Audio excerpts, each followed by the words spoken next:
और कौन से देवी देवता हैं जिनकी आरती करने की सही विधि अब आप अब तक नहीं जानते थे, पंडित जी से जान लेते हैं। पंडित जी बताइए।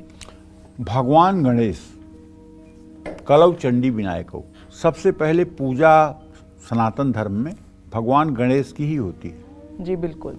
मतलब चाहे सत्यनारायण भगवान की पूजा हो, चाहे नवग्रह शांति हो, चाहे ग्रह शांति हो, चाहे महामृत्युंजय हो, चाहे रुद्राभिषेक हो, और चाहे सतचंडी महायज्ञ हो, सहस्त्र चंडी हो, लक्ष चंडी हो, अयुत चंडी हो, अश्वमेध यज्ञ हो, कोई यज्ञ हो, कोई अनुष्ठान हो, सबसे पहले गणेश की ही पूजा होगी। कलौ चंडी विनायकौ, सर्वप्रथम पूज्य गणेश ही हैं। तो भगवान गणेश चतुर्थी के अधिष्ठाता और स्वामी हैं, चतुर्थी तिथि के। इसलिए गणेश जी के सामने आरती 4 बार घुमानी चाहिए। इससे ज्यादा हो सकती है लेकिन कम नहीं। और भगवान रुद्र के सामने 14 बार भी आरती आप घुमा सकते हैं। बाकी किसी भी देवी देवता के सामने 7 बार, जैसा कि मैं बार बार कह रहा हूं, 7 बार आरती घुमानी चाहिए। मनुष्य के शरीर में 7 चक्र हैं।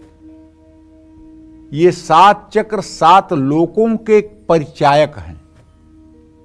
जैसे शरीर में मूलाधार चक्र, स्वाधिष्ठान चक्र, मणिपूरक चक्र, अनाहत चक्र, विशुद्धि चक्र, आज्ञा चक्र, सहस्रार, ये 7 चक्र हैं। और ये 7 चक्र जो यद पिंडे तद ब्रह्मांडे, जो इस शरीर में है वही इस संपूर्ण ब्रह्मांड में है। जैसे पृथ्वी पर 2/3 जल है, 1/3 पृथ्वी है, उसी तरह से मनुष्य के शरीर में पानी की 2/3 मात्रा है। 1 हफ्ता बुखार हो जाए तो आदमी का कितना वजन घट जाता है, जरा सोच के देखिए। तो क्या कम होता है? मांस कम होती है, हड्डी कम होता है? नहीं, पानी कम होता है। एक दिन अगर लगातार पेचिश हो जाए, 25-30 बार किसी को पेचिश हो जाए, तो उसका वजन नाप के देखिए क्या होता है। क्या? क्योंकि पानी की कमी हो जाती है शरीर के अंदर।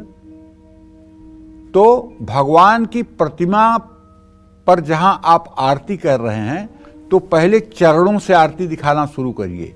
4 बार आरती चरण को लक्ष्य करके दिखाइए।